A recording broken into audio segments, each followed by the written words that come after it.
I think it's interesting that Carla a lot of times picks out the music and I'm working on the message or whatever, and we have very little discussion about that, and then things just kind of all work together. And there was this common theme that I kept hearing with what was going on is, there's refining fire and there's purifying and that there's wholeness and that He's near. In the middle of all of worship, I could keep hearing, there was a rock song called Bad Medicine. But I kept hearing that. And I was thinking, okay, this is kind of weird, but that's what's happened to us a lot of times is we've got caught up in a culture that's all they've had to give us is bad medicine. This one more Band-Aid. It's just a patch. It's just a get by. But we don't ever really, it doesn't really work. It's void. And that's, I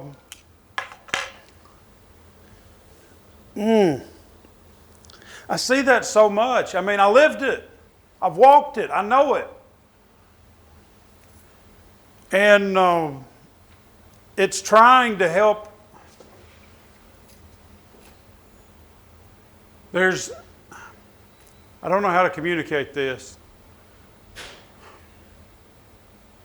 There's parts of me that want to isolate and distance because I don't want to be around it. All right? But then on the flip side of that, there are parts that it's like, okay, I can't.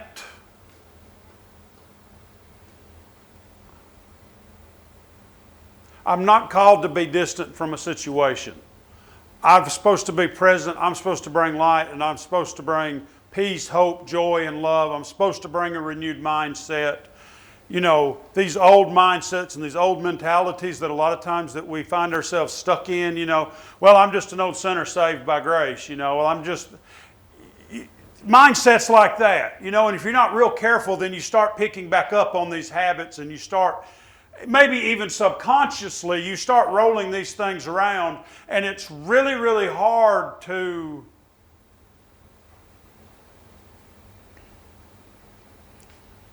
quelch that old noise sometimes, right? Because, it's easy for us to go back to our old ways, and it's a lot harder for us to stay in the new path that we're called to be in, right?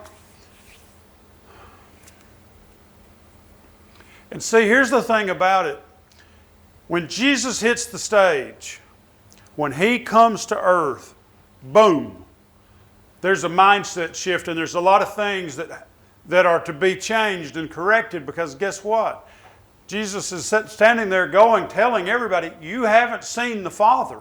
He's telling scribes and Pharisees that have a Torah and all of the prophets that have seen, I've got all these stories about how Moses talked face to face with God, and Abraham and the covenants and all the prophets of old, right? And all of this thing. And He's standing there saying, y'all ain't seen nothing. And what you have seen, you've gotten wrong.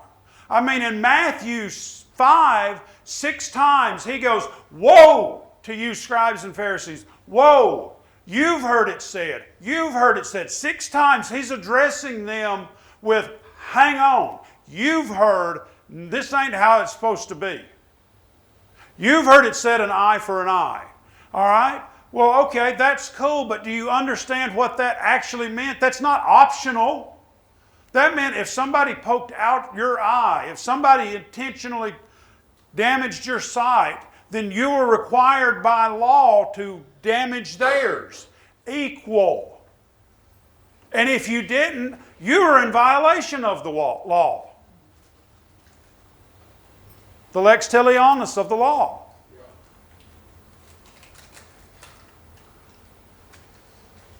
It wasn't optional, it was equal. But Matthew 12, and we're going to be everywhere, and I've got 11 pages, and I don't know how far we'll get in 11 pages. Normally I got 3, and we get an hour. So I got 11. So y'all just bear with me. I don't know where we're going or how we're going to get there, but we will get there in some way, shape, form, or fashion. And we may not be no wheels left on the bus when we arrive. But that'll be all right. We'll just drag the bottom and we'll let the loose ends fly. So we're going to be Old and New Testament. And then again, I'll have this posted. Hopefully everything will record and I'll have this posted on YouTube so you can go back and kind of catch it and see what all's going on. Matthew 12:7 simply says, and this is Jesus talking, this is red letter stuff, simply says, I don't demand a sacrifice, I demand love. All right? And he's going back, and Jesus is going back, and he's quoting Hosea 6:6. For I desire mercy, not a sacrifice, acknowledgement of God rather than the burnt offerings. And this is what he's saying. I desire relationship over all of this works stuff, over all these lambs, over all this sacrificial stuff, over all this other stuff. I want the relationship. And see, here's the thing that they had distanced themselves from with the Mosaic Law. This is where they went horribly off the rails. They had forfeited relationship for the form and for the act. Ooh. They had forfeited relationship for the form and for the act. So they looked the part, they smelled the part, they dressed the part, but they never had the heart for the part.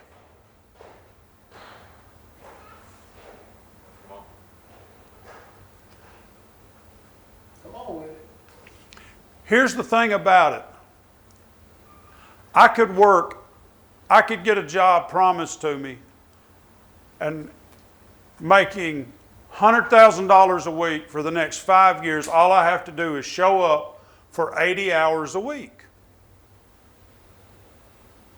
Now that would sound great other than what it would do with mine and Carla's relationship.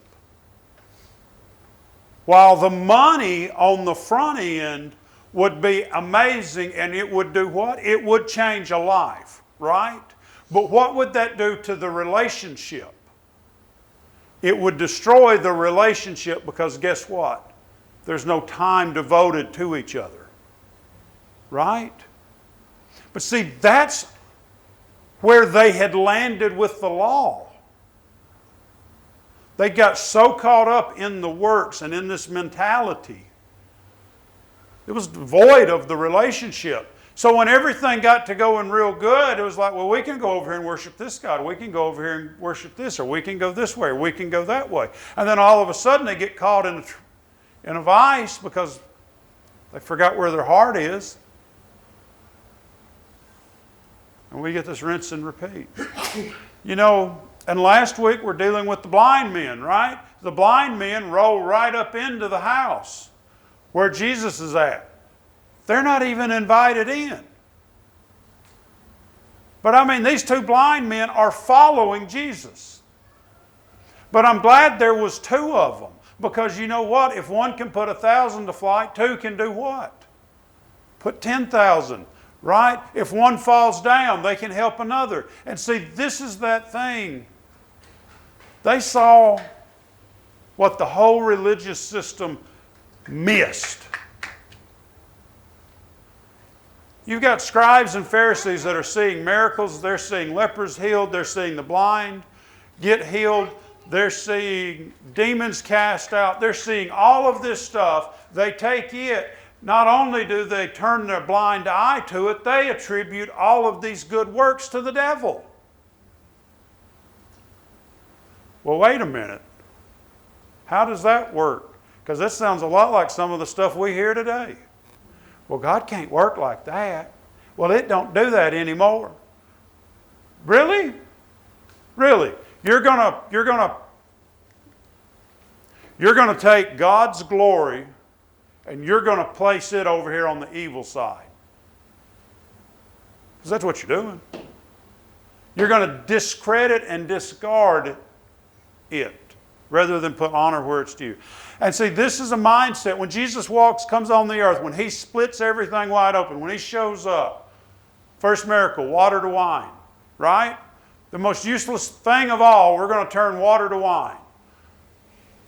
He's not healing sick. He's not raising dead. He's not doing any of that. Water to wine. Why would he turn water to wine as the first miracle? Because he's restoring hope and joy. I ain't never seen a bunch of drunks that were drunk that were not happy and joyful. Truth. And what does he? First thing he does, his first miracle is to bring happiness and joy.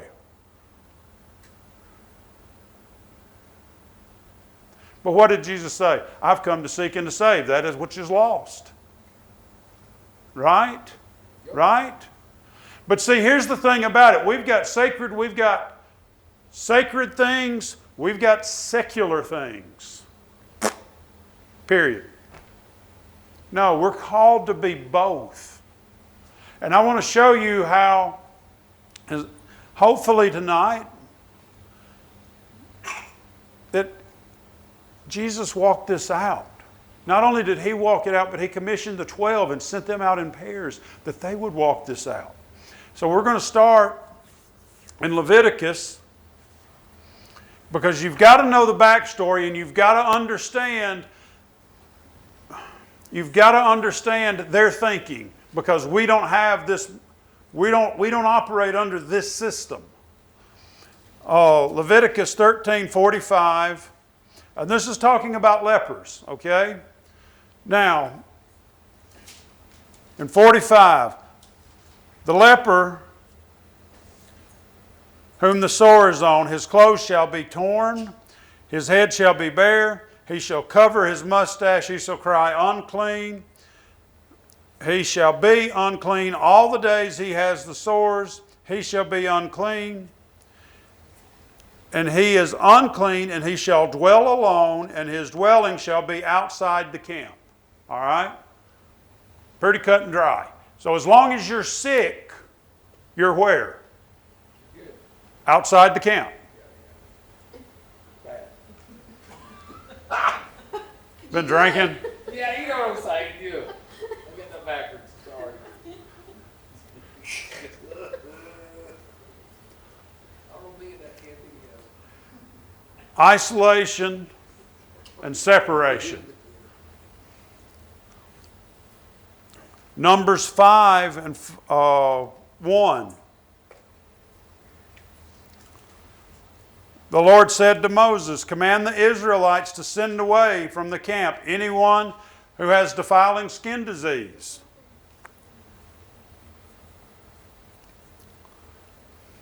Now, the term leper here, all right, because the first thing that we think of is Hansen's disease, okay? But in Old Testament time, leprosy is a catch-all term. Kind of like we would say flu, right? It's kind of like we say, well, I'm just sick.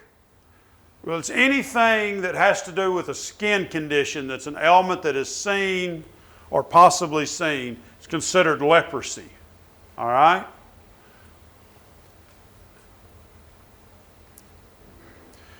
So this term is used to describe various ritualistic impurities that disfiguring conditions of the human skin, clothing, and the house.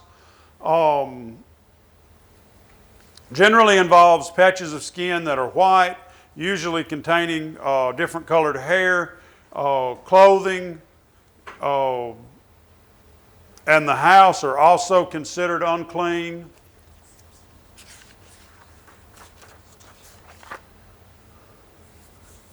And see, this is a symbol and a sign, or in that mindset, this is a symbol and a sign of something being horribly wrong in that person's life. They've sinned somewhere. It's a mark of condemnation that's been put on this person. Basically, when God's through punishing them, they will be healed and they can come back into the camp.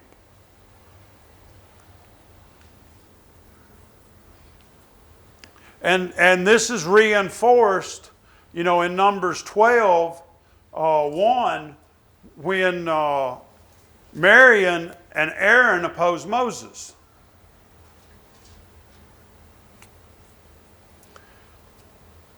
And we'll start in 5. And the Lord came down in a pillar and a cloud, and he stood at the entrance to the tent. And he summoned Aaron and Miriam, who stood before them, stepped forward, and he said to them, "Listen to my words. When was there a prophet among you?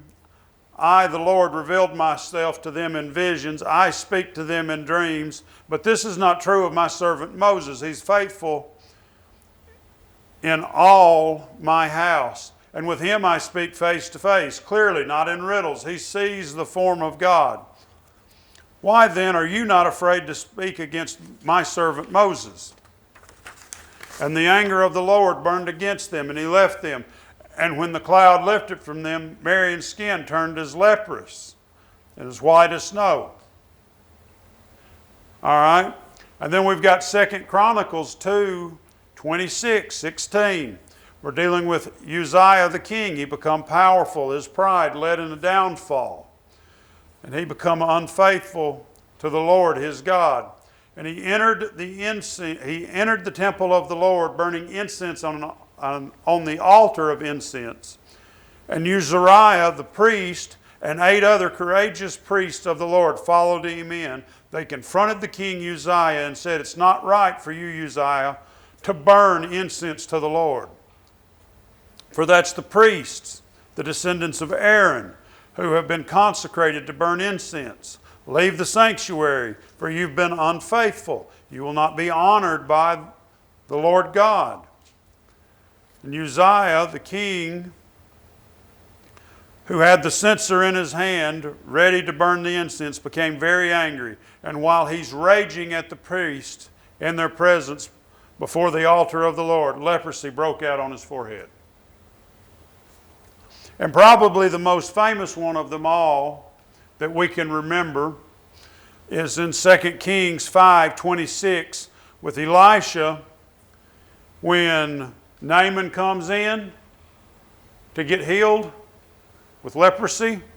And you remember Gehazi, the servant, chases after Naaman and says, "Hey, you know, we need these clothing, we need this stuff," and he's going to take it back for himself. And he's confronted about this, and he's covered with leprosy. So see, and I'm sure there's more examples than these 3 that I pulled out, but we've got a whole Old Testament that lays this framework for this mindset that if you're leper, there's something wrong. You've done something wrong. That's why you're here. All right? There's also the law that says, well, you're a leper, so now you've got to be an outcast. All right? But see, here's the thing about it. Not only are you the outcast, but you're ceremonially unclean. So that means don't even think about going to the temple. Don't even think about showing up for atonement, for sins, for sacrifice. All this stuff is off the table. You are SOL. Because you're unclean. So see, everybody else shows up every year at the temple with what? A dove, goat, sheep, cow, calf, whatever. For what? Sacrifice. Atonement of sins, right? So their sins are atoned for, they're covered. Then everybody goes back, lives their happy little life till the next year. Well, if you're unclean, you're out of the camp. Guess where you don't show up?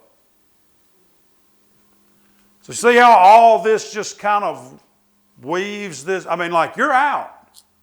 You're out. But is that not what happens in our culture? Well, they got divorced. Well, they went bankrupt. Well, they've been in jail. Well, they've been this. Well, they've been that. And then all of a sudden, they're the reject, they're the outcast, they're the modern day leper. They've done this. Whatever it is, whatever it looks like. They've been this way, they've done that. Rubber stamp, done, finished.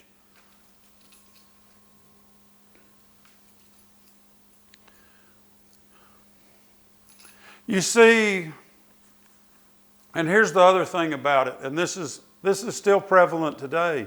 Leviticus 5, 1 through 3, if you're called to testify about something that you have seen or that you know about, it is sinful for you to refuse to testify, and you'll be punished for your sin.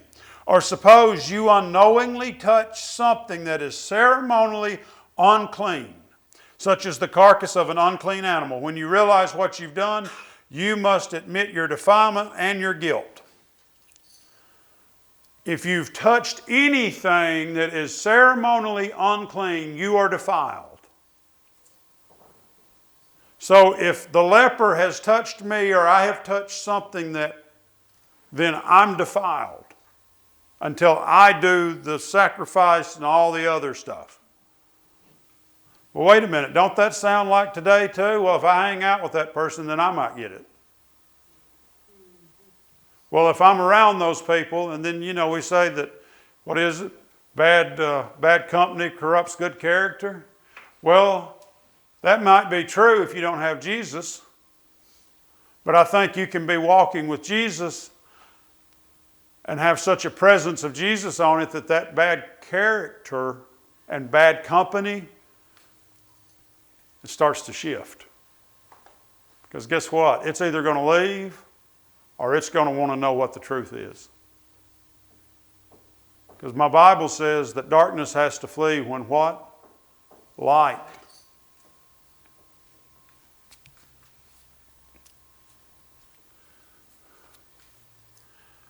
See, here's the thing about it. Permanent banishment.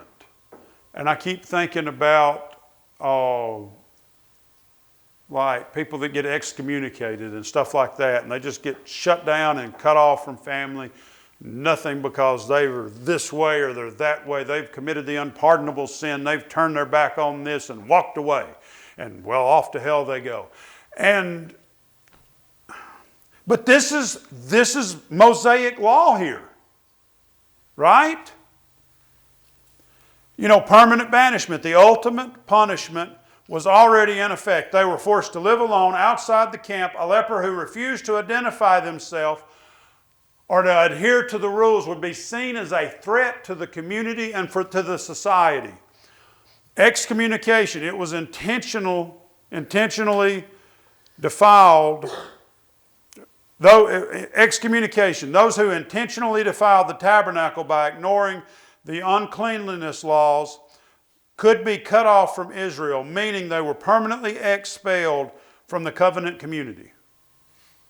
So if you intentionally disobeyed the rules, you were permanently banned. Not only that, in extra-biblical text, rabbinical custom, later the Jewish tradition, social pressure was so extreme, some records even mention that they would throw rocks at these people to keep them away. That was the cultural practice, not the biblical recommendation. Man, that kind of sounds like modern day times, don't it? We might not throw a rock, but by gosh, we'll put a post on Facebook.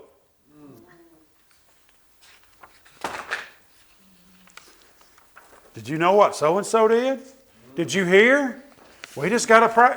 No, we're not gossiping. We're just having intercessory prayer meeting.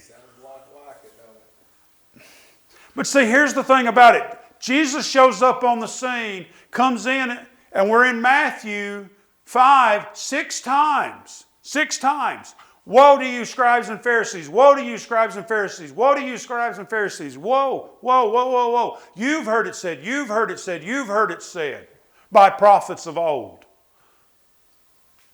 You've got Mosaic law. You've got that Moses, and we just read this, where God's talking to Abraham, or to, Lord have mercy, Miriam and Aaron. Thank you. I completely went blank. And he's talking and he says, I speak to him face to face. You know what? I can speak to you face to face. We can have a conversation and you still not know my heart. Is that legit? Yep. We can have a conversation. I can tell you something and you can miss the whole point of what I had said. And that could be because voice inflection, posturing, any number of things.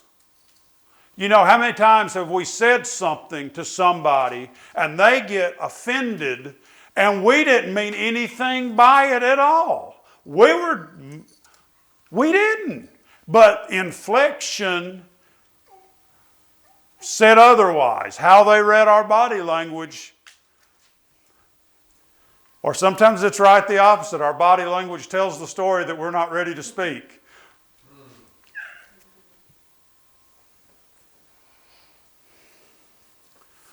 Jesus in Matthew 8:1.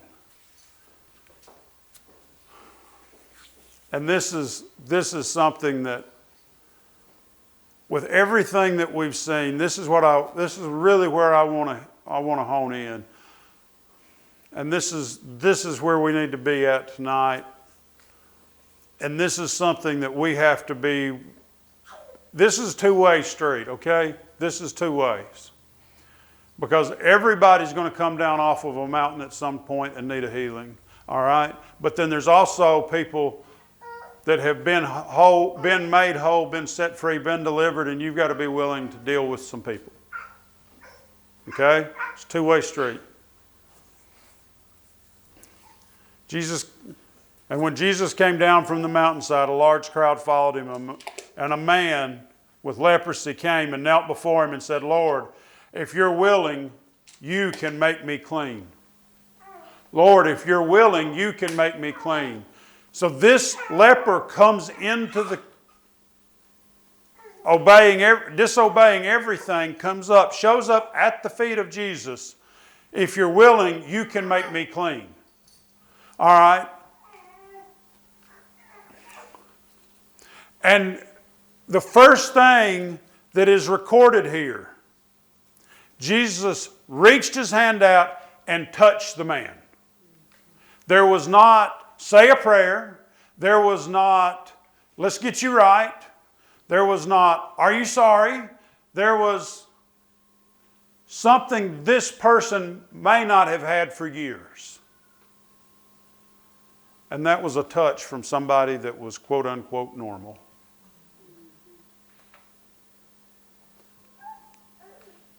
You know, there were a lot of people that regarded at that point in time in Jesus walking in his ministry here on earth as even a prophet. And he just touches the man. It's just, hey, you're not going to mess me up. You're not going to mess me up. Right? Jesus just touches the man. Mark records this story as well. Same thing. If you're willing, you can make me clean.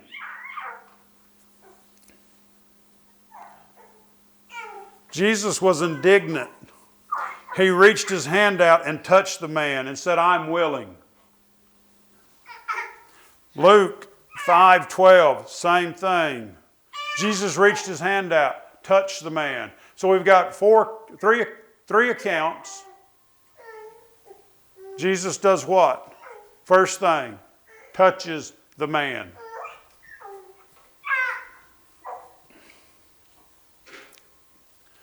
You know, here's the thing about it that you have to bear in mind, and this is what really hit hard.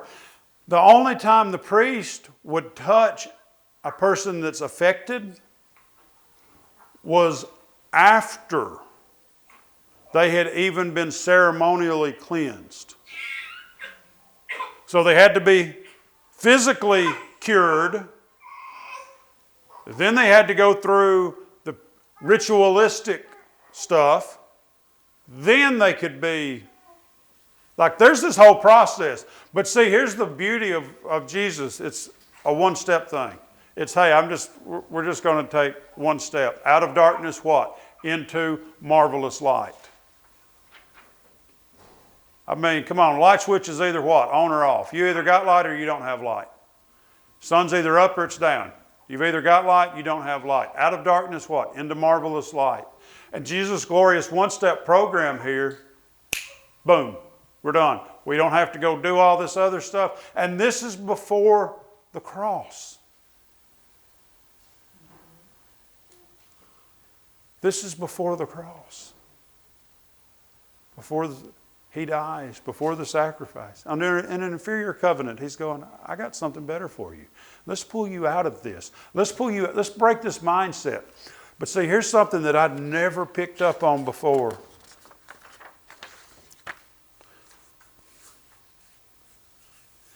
And I want you to think about this. In this day and age, it was a three-step program. Three-step program. So you had, and if you were diagnosed with leprosy, whatever skin thing you had going on, and you were healed, you had the initial inspection. That was day one. The person would send word. The priest would go outside the camp where the leper lived, would examine them. If the priest saw that the skin was officially healed, he would perform the forced ritual, 2 birds, cedar wood, scarlet yarn, hyssop. Okay. The second step was the 7-day waiting period. So even though the priest pronounced you clean on day one, the person wasn't fully back to normal yet. They had to shave off all the hair on their head, wash their clothes, bathe. This is 7 days. And the third ritual, so this would be day 8. The person was shaved, bathed one more time, went to the entrance of the tabernacle, met with the priest, and this was the final, little ceremony sacrifice deal. So like, we're 8 days deep, 3 steps, all of this program to get you where you can do what? Go back into normal society. So even if you had poison oak, you're 8 days cut out of normal society. I've had poison oak that has lingered a month. Me too. I just think about that. That's a skin disease that would have been branded and called leprosy in that day and age. All right? And all of this stuff, Jesus is going, wait a minute, I got a better plan. I got something better. See, this is so beautiful what Christ is doing and what He's done. Because remember, I keep telling you, this is all before the cross. So that we're still operating under Mosaic law. This is before the blood of Jesus is shed, right? Jesus in Matthew 10:1, Jesus calls His 12 disciples, and He gave them authority to drive out impure spirits, to heal every disease and every sickness. The name of the 12 apostles that went were Simon, who was called Peter, his brother Andrew, James, the son of Zebedee, John, Philip, Bartholomew, Thomas, Matthew, the tax collector, James, the son of Alphaeus, Theodosius, Simon the Zealot, Judas Iscariot, who would betray Him. The 12 disciples went out with the following instructions. Do not go among the Gentiles, enter any town or any town of the Samaritans, but rather go to the lost sheep of Israel. All right, here we go. We're getting into the meat. As you go, proclaim the message. The kingdom of heaven has come. Heal the sick. Raise the dead. Cleanse those who have leprosy. Drive out the demons. Freely you have received, freely give. And Mark tells us that they went out in pairs. The same story, but Mark tells us in Mark 6, 7 through 19 that they went out in pairs. So the 12 go out in pairs. But I want you to look at this. Heal the sick, raise the dead, cleanse those who have leprosy. They were not told to heal the lepers. They were told to do what to the lepers? Cleanse them. Because guess what? When you're cleansed, you go back into normal society. You can be healed, but you still have to have the sacrifice. You still have to have the priest. We're skipping the priest and we're putting you back to normal. We're restoring you back to intended image and likeness. We're taking you out of darkness into marvelous light without a sacrifice and without a priest. That's good. We're taking you from delusion, from the idea and from the notion of separation to boom, you're right with the Father. The temple veil was rent. That's the final act. He ripped the temple veil. Why was the temple veil ripped? So there would be no separation between God and man ever again. But see, we're still operating under an inferior covenant at this time. He's sending the 12 out to do the job of the priest. But don't you remember what happened in Exodus when they're taking them out of Egypt? They get to the mount. He said, God says, I want to make you a nation of priests. A royal priesthood, a chosen generation. It sounds like we're going back to the original plan.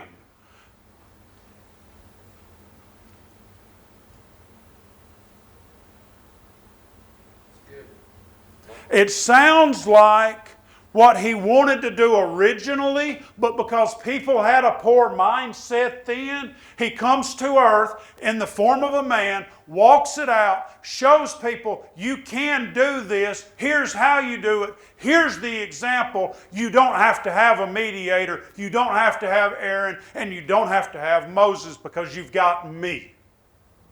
Yeah. I'm your cloud, I'm your fire, I'm your protection. I'm your hope. You don't have to have the priest anymore. We're done with that. We're done with that.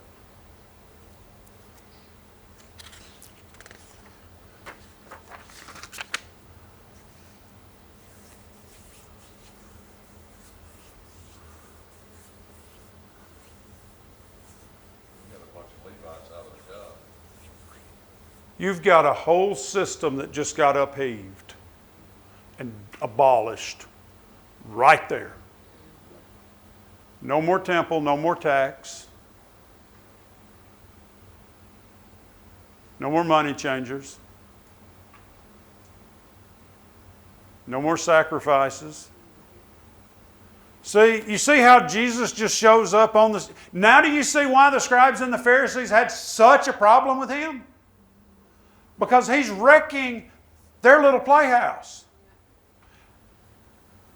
And Jesus has got a real big problem with them because guess what? They're hypocrites. They're living one way and doing another. But see, by this point in time, even the priesthood had gotten messed up.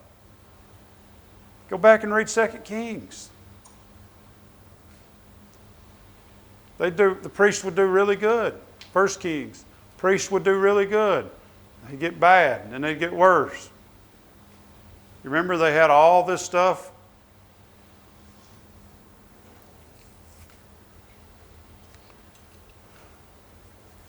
I think there was even a time when the people that were supposed to be hearing from God went and there was absolutely nothing for several years. I think it's in there. About 300 to 400 years. Nothing.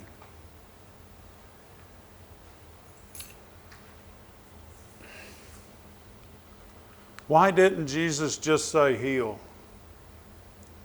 The account from Matthew in 8:10, Jesus gave the disciples, heal the sick, raise the dead, and cleanse those who have leprosy and drive out the demons. The higher standard in all of this refers to the general medical treatment and care of cleansing, specifically refers to the removal of a stain or an impurity.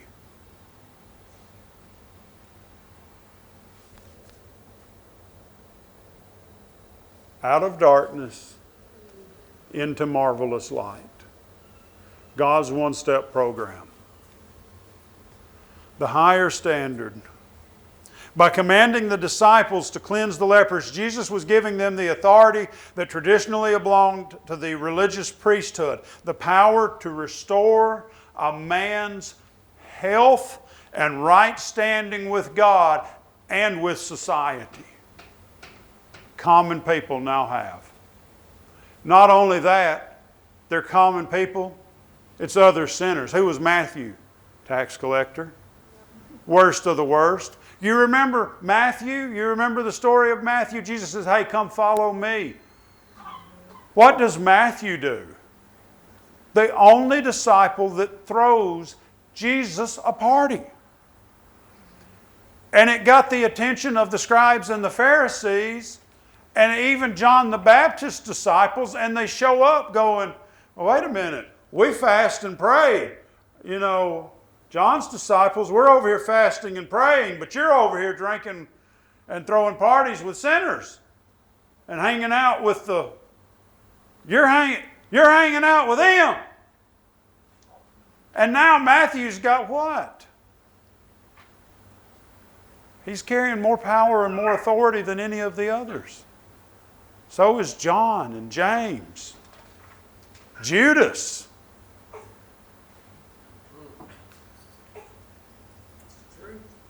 I mean,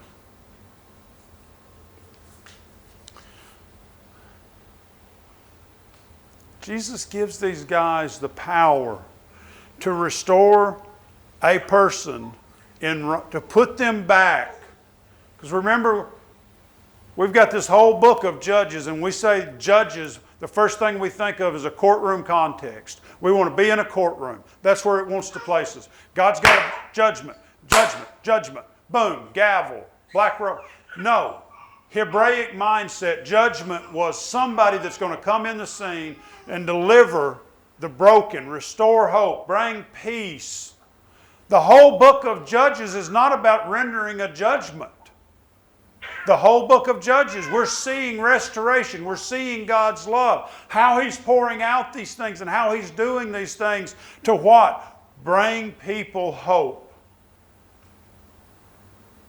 And now He's sending out the 12 to cleanse.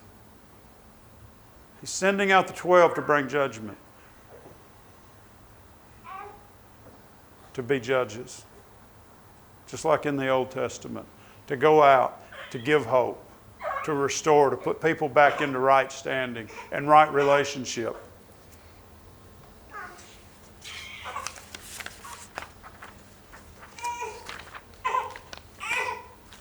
The fulfillment of the law that Jesus often touched the leper while saying, be clean, according to the law, touching a leopard would make a person unclean, but Jesus reversed this. His purity is so powerful, and it flowed into the leper, making the unclean man clean without Jesus ever being defiled. The love that Jesus shares and carries is so pure that nothing can stick to His love.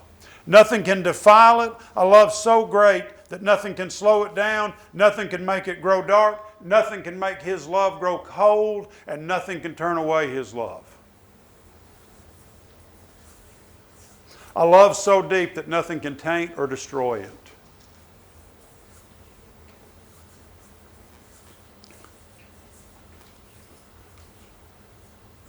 John 3:17, King James.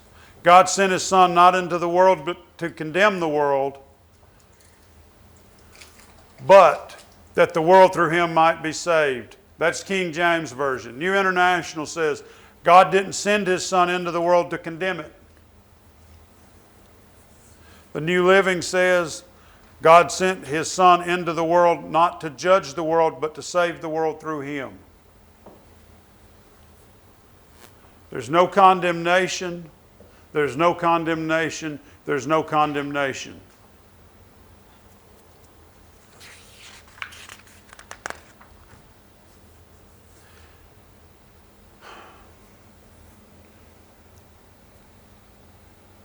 But see, here's the thing about it. We'll sing songs to kids like, Jesus Loves Me.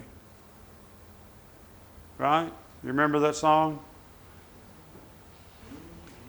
But then,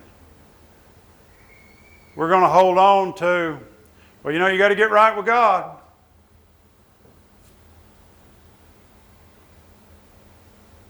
Well, they got right with God. How did they get right with God? What did they do? I'm already there. I turned and faced. That's it. God's glory is one step. Out of darkness into marvelous light. Yeah, I got these things wrong. Turn and face the light. That's it. In a dark room, turn the lights on.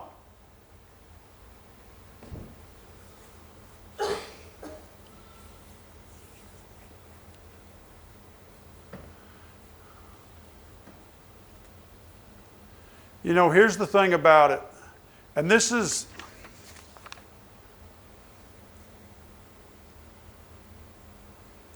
I would love to stand here and tell you that I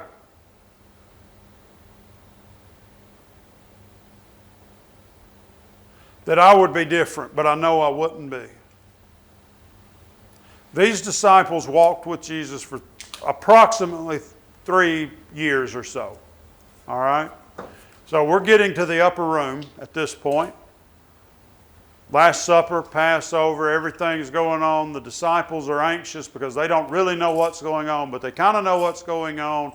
Jesus knows everything that's fixing to go on. They're still clueless as to how all this works, even though Jesus has painted this very graphic picture of, hey, this is what all's fixing to go down. They're so hung up in their ideas because the Jews, the people, have been oppressed by the Romans, and they're wanting a Messiah to come on the stage, to be a king that's going to set up and bring deliverance. Just like in the book of Judges, they're wanting a Messiah to come in. That's what they're looking for, to come in, take Rome over, run Rome out, set up basically the line of David again, and re-enter into the golden age of Solomon, because that's what they were looking for. So this is, and the disciples are trying to they're trying to work this out, because what are they doing the whole time? Every time you catch Jesus over there in the corner with them breaking up a fight because one of them's trying to figure out, well, I'm going to be greater than you. I want to, they're pulling rank.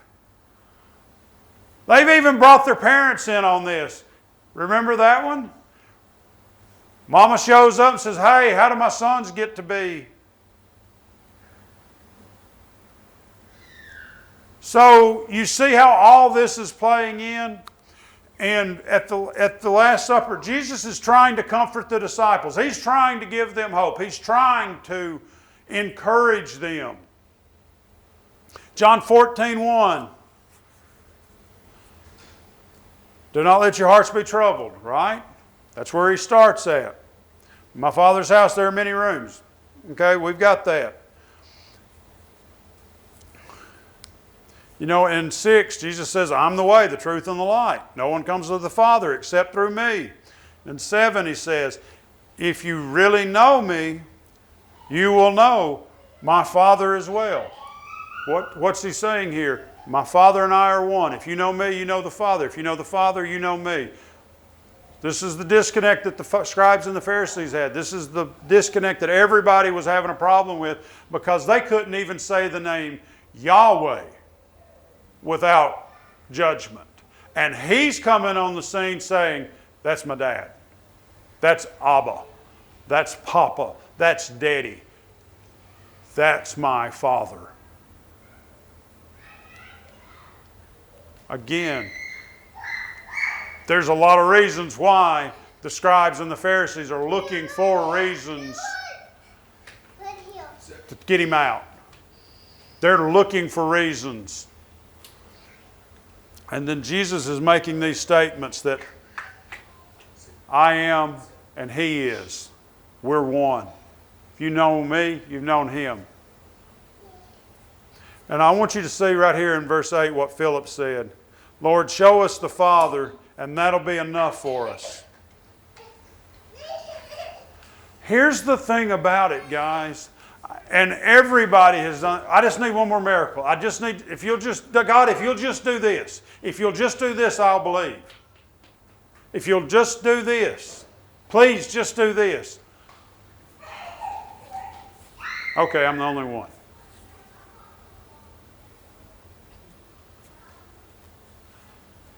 See, here we are again. We're back to this whole thing. Because what did the scribes and the Pharisees? Give us a sign. Prove your authority. Prove your power. What did the scribes and the Pharisees want? They wanted a sign. They wanted a sign. They wanted a sign. But wait a minute. Let's go back to Exodus. What did they want in Exodus? One more miracle. They needed one more. Today, don't turn and harden your hearts like you did when you, at Meribah, when you give my glory and credited it to something else. Remember when Moses struck the rock, they were begging for water because they thought God had abandoned them. They turned and they hardened their heart. They needed one more miracle.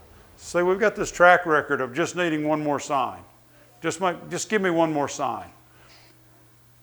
But what does faith do? Faith says, you know what? I got everything that I need right here. And this is what Jesus is trying to show them. Hey, you've healed sick. You've cleansed the leper. You've walked this out. You've seen blind see. You've seen the deaf hear, the mute speak. You've seen all of these things. Now believe. And this is what Jesus tells Philip. Don't you know by now, Philip, even after I have been among you for such a long time, anyone who has seen me has seen the Father? Anyone that's seen me has seen the Father. How can you say, show us the Father? Don't you believe that I am in the Father and that the Father is in me? The words that I say to you, I do not speak of my own authority, but rather it is the Father living in me who is doing this work. Believe me when I tell you, when I say that I am in the Father and the Father is in me. Or at least believe the evidence of the works themselves. If you don't believe my word, believe the miracles that you've seen happen before your face. That's all you need. And we go back and we grab this. I'm in the Father and He is in me. Right? Because what does that do? That puts all of this together in a thing that Christ, that God comes to earth in human form and flesh and empowerment. No blood sacrifice, no nothing. He says, you know what? I'm going to touch you. I'm going to make you whole. You don't have to do anything. You don't have to sacrifice. You don't have to do anything. All you have to do is show up. All you have to do. Then He sends out the 12. He gives them the power and the authority. Nothing's going to stick to them. They don't come back sick and diseased and downtrodden and demon oppressed and possessed and all this. They don't come back with leprosy. We have no accounts of that. In either account where He sends the disciples out, we have no account of them coming back with an ailment.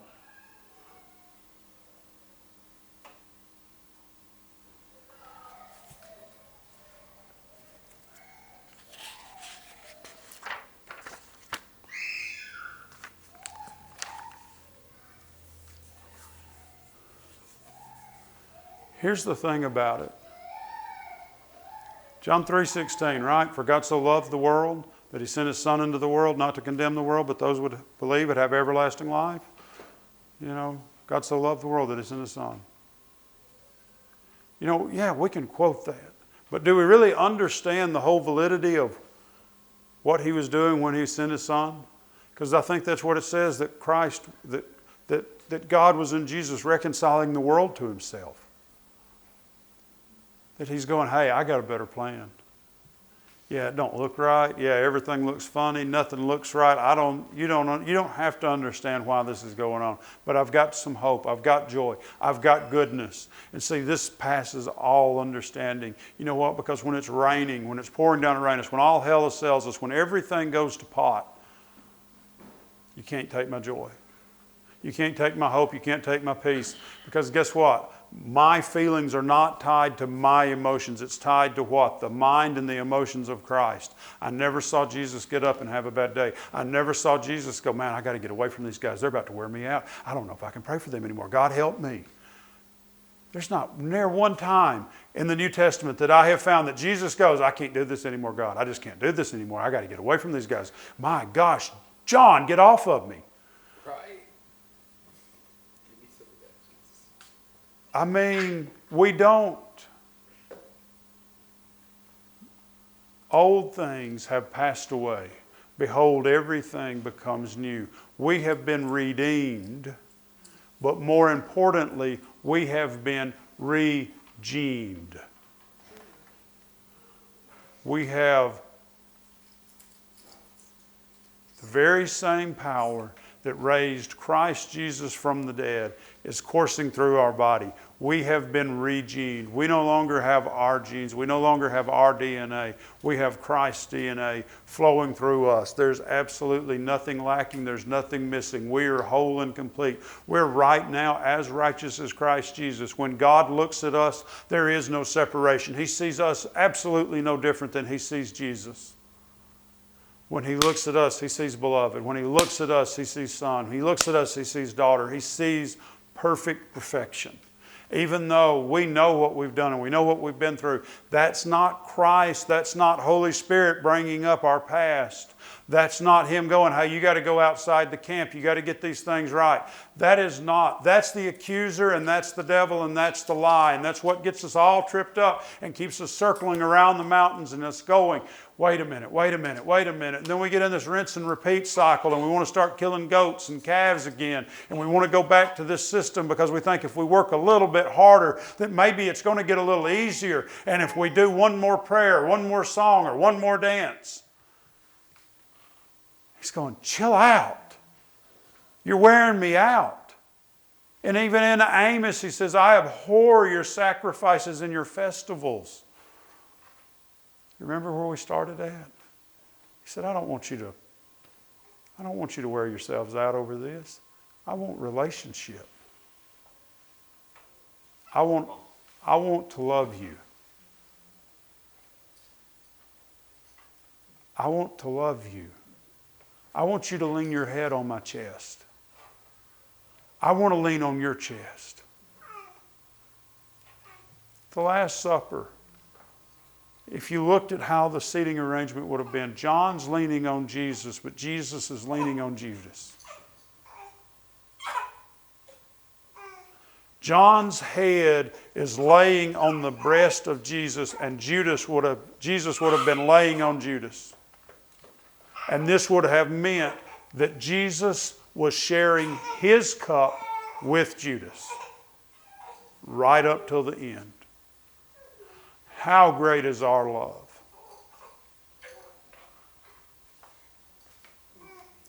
You know,